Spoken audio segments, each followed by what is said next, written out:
Hello दोस्तों, जय श्री राम। एक विषय के साथ और हम आपके बीच आ गए हैं। राम क्या है? राम आदर्श है।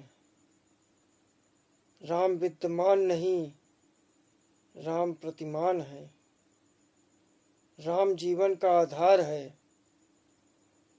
राम विश्व की विरासत है। आज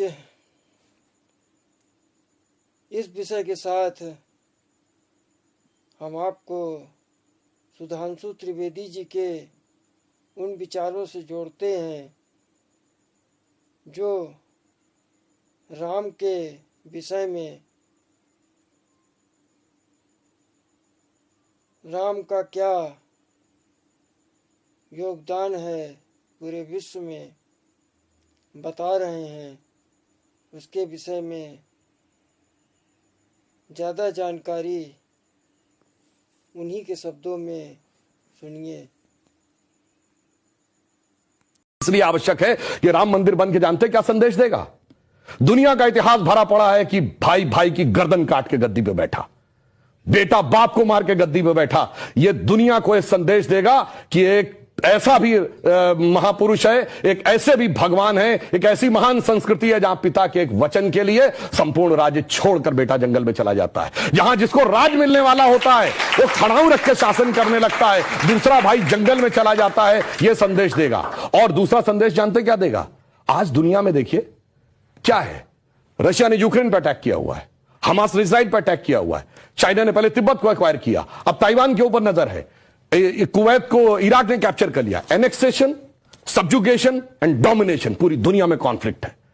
भगवान राम ने क्या संदेश दिया? जब लंका को जीता, क्या एनेक्सेशन किया, अपने राज्य में मिलाया? नहीं। उसका सब्जुगेशन किया, कोई अपना डिप्यूटी अपॉइंट किया? नहीं। उसका कोई डोमिनेशन किया कि कोई उससे ट्रीटी रिक्वायर? नहीं। कहा भाई अपने अपने धर्म का पालन करो, बस हम इतने ही में करते हैं। तो पूरी दुनिया को जियो पॉलिटिकल संदेश अगर कोई देगा तो वो ये देंगे। और मैं एक बात और कहना चाहता हूं, जो आपने कहा राम शब्द का अर्थ जानते क्या है? रम धातु से बना है। जैसे आपने हिंदी में और संस्कृत में शब्द सुना होगा रमणीक स्थान, रमता जोगी, यानी जिसमें चीज सेटल हो। राम शब्द का संस्कृत में अर्थ है रमन्ते इति रामः, अर्थात वह एलिमेंट जिसमें संपूर्ण संसार सेटल्ड है। और वो एलिमेंट का संघर्ष किससे है? दशानन से, 10 मुख वाले रावण से, उसकी 10 इंद्रियों की बहिर्मुखी पिपासा से। और राम उत्पन्न कैसे होंगे? राम के पिता क्या नाम है? दशरथ।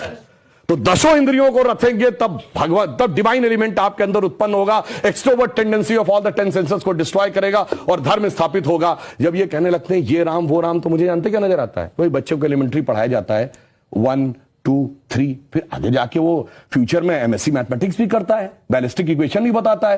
पर ये कहेंगे नहीं वो बैलिस्टिक इक्वेशन है तो फिर तो 1 2 नहीं पढ़ाना चाहिए, क्योंकि वो तो अलग है। मैं पहले भी उदाहरण दे चुका हूं।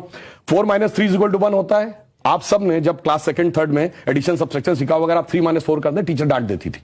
बेवकूफ ये नहीं पता कि 3 - 4 नहीं हो सकता, पर 3 - 4 होता है -1। ये बताएंगे -1 का स्क्वायर रूट होता I, जो सारी बैलिस्टिक इक्वेशन का मेन अंग। तो उस लेवल पे पहुंचिए तो समझ में आएगा जिसको आप कह रहे हैं बचकाना है वो कितना आलीशान है। ये जाके समझ में आएगा। डॉक्टर कलाम से पूछिए तो -1 के स्क्वायर रूट का अंतर समझ में आएगा। तो राम की कथा बहुत गहरी है और इसीलिए रामचरितमानस क्यों लिखा है? राम के चरित्र को मन में धारण करिए। रावण हर चीज में राम से बड़ा था जब राम लीला कर रहे थे। वैसे तो वो ईश्वर है, हर चीज में बड़ा, पैसे में बड़ा, उनके बाद सोने की लंका, उसके बाद रावण रथी विरत रघुवीरा। अगर देखा जाए पावर में उनसे ज्यादा बड़ा, 10 आदमियों की ताकत उसको, उनसे बड़ा पंडित मुस्सा जोधा और ना कोई दूजा है। अपने शीशों को काट काट शंकर को मैंने पूजा। वो कहता इतने बड़े पुजारी तो राम भी नहीं थे, फिर किस कारण से वो हार गया? चरित्र में राम बड़े थे। इसीलिए तुलसी ने कहा रामचरितमानस। और चरित्र की याद दिलाएगा यह मंदिर, जो सिर्फ भारत के लिए नहीं पूरी मानवता के लिए श्रेष्ठतम मानवीय मूल्यों का प्रतीक होगा। इसलिए 21वीं सदी का महान भारत बगैर राम मंदिर के संभव नहीं था। इसीलिए अमृत काल के उषा काल में राम मंदिर उभर के सामने आ रहा है। बहुत